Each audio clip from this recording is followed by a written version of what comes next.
Hi, this is Vanaja Bharathkumar. உங்கள் மெட்டவலி லீலா. எனக்கு இன்றைக்கி காயத்ரி அப்படின்றவங்க, காயத்ரி மெகந்தி, அவங்களோட இன்ஸ்டா பேஜ் வந்து இருக்குது. அவங்க வந்து ஆக்சுவலாக யூடியூப் இருக்குது, ஃபேஸ்புக் எல்லாத்துலேயுமே அவங்களுடைய ஐடி இருக்குது. நான் அவங்க பேஜை நான் டேக் பண்ணுறேன். ஸோ எனக்கு இன்றைக்கி ரொம்ப அழகாக எனக்கு மெகந்தி போட்டிருக்காங்க. எனக்கு ரொம்ப சர்ப்ரைஸ் வந்து ஆக்சுவலாக வந்து இந்த முருகர் அவங்களுக்குமே வந்து இது பிளான் இல்லைன்னு சொன்னாங்க. பட் அவ்வளோ அழகாக க்யூட்டாக வந்து முருகர் வந்து அழகாக போட்டிருக்காங்க. ரொம்ப ரொம்ப அழகாக இருக்குது. இது பாருங்க. தென் அப்புறம் இன்னொரு ஃப்ரெண்டு பிள்ளையார் ரொம்ப அழகாக இருக்குது.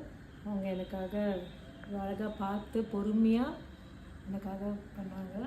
தேங்க்யூ காயு. பிகாஸ் அப்புறமே என்னுடைய டாட்டருக்குமே அவங்க பண்ணியிருக்காங்க. அவளுக்கு ரொம்ப இன்ட்ரெஸ்ட். ஆக்சுவலாக இவளுக்காக தான் ஒரு வெயிட் பண்ணி நான் வந்து அவங்களுக்காக ஒரு ஷெடியூல் கொடுத்தேன். அவங்க ரொம்ப நாளாக ஃபாலோ பண்ணிகிட்ருக்காங்க. என்னால் முடியல. பட் லேட்டாக வந்தாலும் இப்போ ரொம்ப லேட்டஸ்ட்டாக அழகாக ஒரு சூப்பராக வந்து எனக்கு மெகந்தி போட்டு கொடுத்துருக்காங்க. Thank you so much. Thanks and lot.